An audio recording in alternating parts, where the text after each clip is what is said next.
आज हम लोग सॉल्व करने वाले हैं क्लास 10 का चैप्टर 10 है ट्रिगोनोमेट्रिकल रेशियो, उसका एक्सरसाइज 10 का 31 नंबर क्वेश्चन।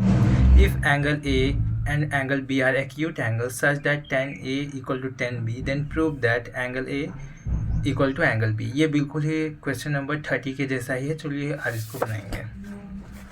तो देखिए 31 क्वेश्चन बोल रहा है हम लोगों को दो ट्रायंगल फॉर्म कर लेना है, बना लेना है।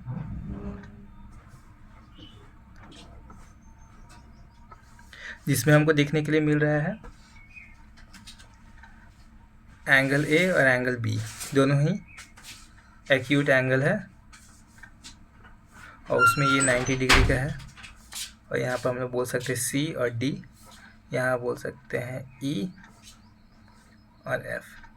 दो राइट एंगल ट्रायंगल हम लोग बना दिए हैं और हम लोगों को गिवन पार्ट है कि tan A equal to tan B। और हम लोगों को शो क्या करना है, हम लोग को टू प्रूव करना है कि angle A equal to angle B है।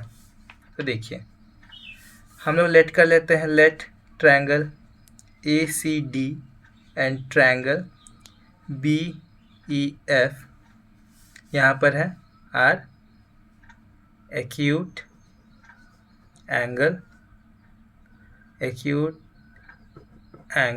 ट्रायंगल। ठीक है, तो अब देखिए यहाँ पर हम लोग को जो गिवन पार्ट है, हम लोग को गिवन पार्ट है tan A equal to tan B। ठीक, अगर हम लोग इसको लेट कर लेते हैं, ये P1 है, ये B1 है, ये H1 है। ठीक है, तो ये क्या हो गया B2 P2 H2, दो अलग अलग ट्रायंगल है ना। तो हम लोग इसको समझने के लिए मैंने ऐसे लिख दिया है, आप लोगों को समझाने के लिए इजी होगा। तो देखिए tan A क्या होता है, मतलब कि एंगल है, ये वाले ट्रायंगल से हम लोग डील करेंगे। tan होता है P/B, ठीक है, मतलब परपेंडिकुलर बाय बेस। तो यहाँ पर P1/B1 होगा अकॉर्डिंग टू जो मैंने समझाने के लिए लेट किया है वो। tan B क्या होगा, मतलब ये वाला ट्रायंगल, इस वाले ट्रायंगल में क्या होगा P/B, तो मतलब होगा P2/B2। ठीक है, तो अब यहाँ पर देखिए P1 यहाँ पर क्या है CD, B1 यहाँ पर क्या है AC, P2 यहाँ पर क्या है EF, डायग्राम के अकॉर्डिंग हम देख रहे हैं, और B2 यहाँ पर क्या है BE। ठीक, तो अब यहाँ पर देखते हैं हम लोग क्रॉस मल्टीप्लाई करेंगे और EC को इधर भेज देंगे, EF को इधर भेज देंगे। ठीक है, तो CD/EF इक्वल टू AC/BE। अब ये हम लोग क्यों किए, देखिए AC और मतलब CD और AC, ठीक है, ये इस ट्रायंगल का है तो हम लोगों को नोमिनेटर में रख दिए उसको हम, इसलिए, और डिनोमिनेटर में इस वाले ट्रायंगल का पार्ट को हम रख दिए। और यहाँ लेट कर लेते हैं K। तो अब देखिए ये डिनोट करता है ये पार्ट K के इक्वल है और ये पार्ट भी K के इक्वल, क्योंकि ये लोग दोनों ही इक्वल है। ठीक, तो हम लोग यहाँ से लिख सकते हैं कि CD/EF इक्वल टू K एंड AC/BE इक्वल टू K। तो हम लोग यहाँ पर CD का अगर वैल्यू फाइंड करें तो CD equal to K into EF।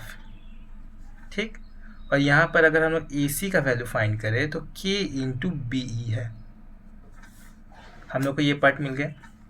तो अब यहाँ पर देखिए हम लोगों को tan गिवन है, तो tan में हम लोगों ने क्या फाइंड किया, P और B का हम लोगों ने यूज़ किया, पर H का हम लोगों ने यूज़ नहीं किया।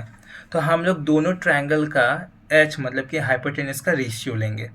ठीक है, तो नाउ बोल सकते हैं कि H1/H2 हम लोग यहाँ पर यूज़ कर सकते हैं दोनों का। तो H1, ठीक है, H1, और अगर देखें H1/H2 है, तो H1 अगर हम लोग यहाँ पर देखें Pythagoras theorem, by Pythagoras theorem क्या बोलता है, H² equal to P² plus B²। ठीक है, तो यहाँ पर H है तो हमको जस्ट H फाइंड करना है, तो √P² प्लस B² ये लिखेंगे हम लोग, पाइथागोरस थ्योरम के अकॉर्डिंग है ये। तो यहाँ पर देखिए हम लोग यहाँ पर क्या लिख सकते हैं, P1² प्लस B1²। ठीक, और यहाँ पर देखिए रूट के अंदर, क्योंकि यहाँ पर जस्ट हम लोगों को H चाहिए ना, तो रूट अंडर होगा। सेम ये प्रोसेस होगा, पर यहाँ H2 है तो यहाँ P2² प्लस B2²। ठीक, तो यहाँ पर देखिए H1 यहाँ पर क्या है, ट्रायंगल के अकॉर्डिंग देखें तो यहाँ देख रहे हैं AD है, वही है H1, और H2 क्या है यहाँ पर बी एफ ही है H2। अब यहाँ पर देखिए रूट के अंदर में हम लोग रखेंगे P1 का वैल्यूज़। तो P1 यहाँ पर क्या है भाई, देख रहे हैं CD है, CD का स्क्वायर प्लस B1 यहाँ पर क्या है, AC का स्क्वायर, यहाँ 1 होगा। ठीक है, अब देखिए यहाँ पर सेम वही प्रोसेस। B2 यहाँ पर क्या है, B2 है BE का स्क्वायर, और P क्या है यहाँ पर, P2 है यहाँ पर EF का स्क्वायर। तो EF का स्क्वायर प्लस BE का स्क्वायर। ठीक, अब यहाँ पर देखिए AD बाई BF। अगर अब इसका हम लोग वैल्यू लिखने के लिए जाए, CD का वैल्यू हम लोग ने फाइंड किया, ये देखिए यहाँ पर है CD का, और AC का वैल्यू यहाँ पर फाइंड किया, उसका यूज़ करेंगे। CD का वैल्यू है तो स्क्वायर में है, तो अगर इसका स्क्वायर करें K स्क्वायर और EF का स्क्वायर, तो K स्क्वायर और EF का स्क्वायर प्लस AC मतलब K स्क्वायर BE का स्क्वायर, K स्क्वायर BE का स्क्वायर हो गया। और नीचे वाले पार्ट को हम लोग सेव रख देंगे, क्योंकि अगर दोनों को ही चेंज करें तो हम लोगों को कहीं पर भी एक पॉइंट में नहीं पहुंचेंगे, तो किसी एक को चेंज करना होगा। तो EF whole square plus BF whole square ऐसे के वैसे ही रख देंगे डिनोमिनेटर वाले पार्ट में। तो अब यहाँ पर देखिए K स्क्वायर ये कॉमन हो जाएगा, और कॉमन अगर हम लोग लेंगे और कॉमन ये रूट के बाहर अगर हम लोग रखेंगे तो जस्ट K बचेगा यहाँ पर। ठीक है, क्योंकि देखिए पहले कॉमन लेंगे तो कुछ ऐसा फॉर्म होगा, K स्क्वायर EF का होल स्क्वायर प्लस BF का होल स्क्वायर, कुछ ऐसा फॉर्म होगा।